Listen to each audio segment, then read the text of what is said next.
Well, it's normal for Canadians to practice their religious beliefs at home and even at work.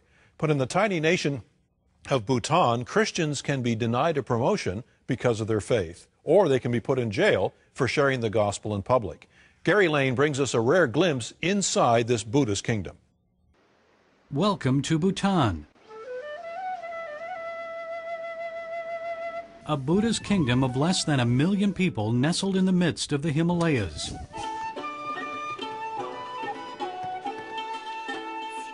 It's an isolated country. For years, large numbers of foreigners and outside influences have been kept out. But some aspects of Western culture are now slowly creeping in. Fewer people on the streets are wearing traditional Bhutanese clothing, and it seems just about everyone has a cell phone. It's a season of change here. A new young king officially ascended to the throne in November 2008. He's following initial steps taken by his father to transition the nation to democracy. Also in 2008, the nation's first parliamentary elections were held, and a new constitution was adopted. While it guarantees freedom of religion and practice, the attitude of the government and people here is, if you are Bhutanese, you are Buddhist. But there's a small underground Christian community in Bhutan. This church, high up in the Himalayas, is attended mostly by immigrant Nepalese. Some of its members walk for several hours just to attend Sunday morning service here. But a growing number of Bhutanese are starting to follow Christ. Because they're scattered throughout the country, meeting in house churches, no one knows for certain how many ethnically Bhutanese Christians there are here in this Buddhist nation.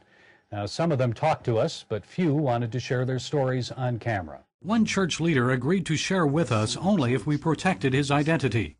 We'll refer to him as Pastor George. He says the Bhutanese church started growing in the early 1970s. The growth has been quite small, but nonetheless is still growing.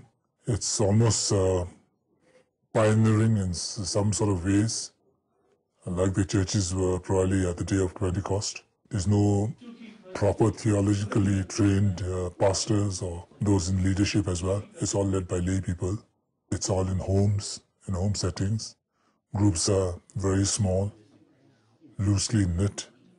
They meet in homes because construction of non-Buddhist religious buildings is restricted by the government.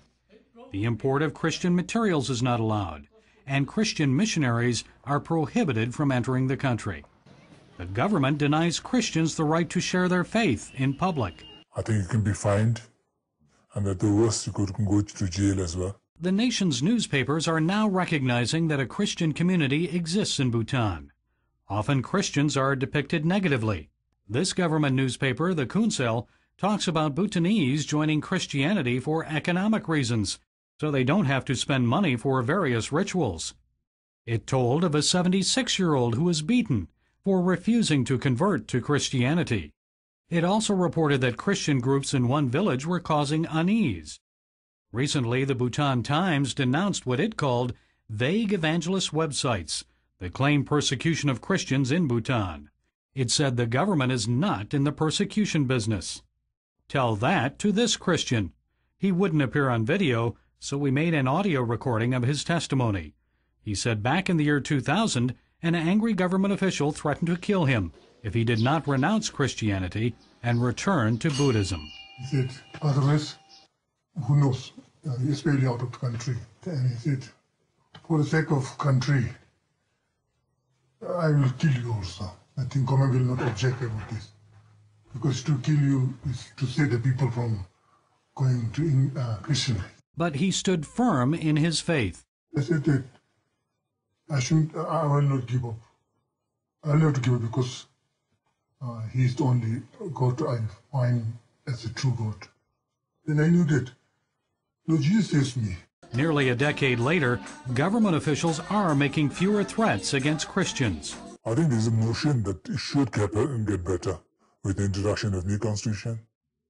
But that says very little in terms of, in actual practice, you can be falsely sometimes charged by those opposed to Christianity. You can be made to suffer for it. Still, they press on, mostly in private. These pastors recently attended a training seminar.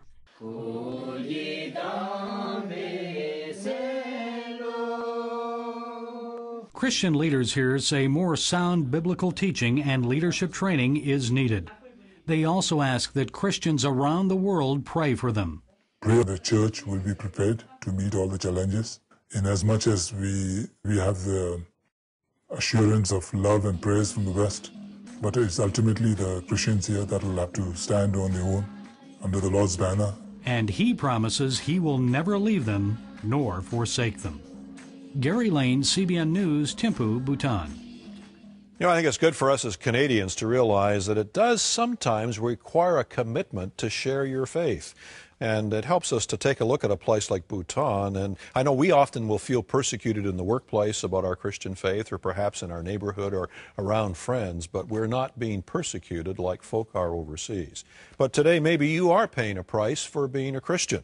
A lot of times we have to struggle with a view which is very popular in Western Christianity, that if you just trust Jesus and believe in Jesus, everybody's going to love you, everything's going to be fine, everything's going to work out well. Sometimes that's called a prosperity view of following Jesus Christ. But Jesus said, don't be surprised. If they persecuted me, they'll also persecute you. And so on occasion, we may well face persecution for our Christian faith, and the key is how we respond to that persecution. And people will know that we're really Christians if we respond to persecution like Jesus responded.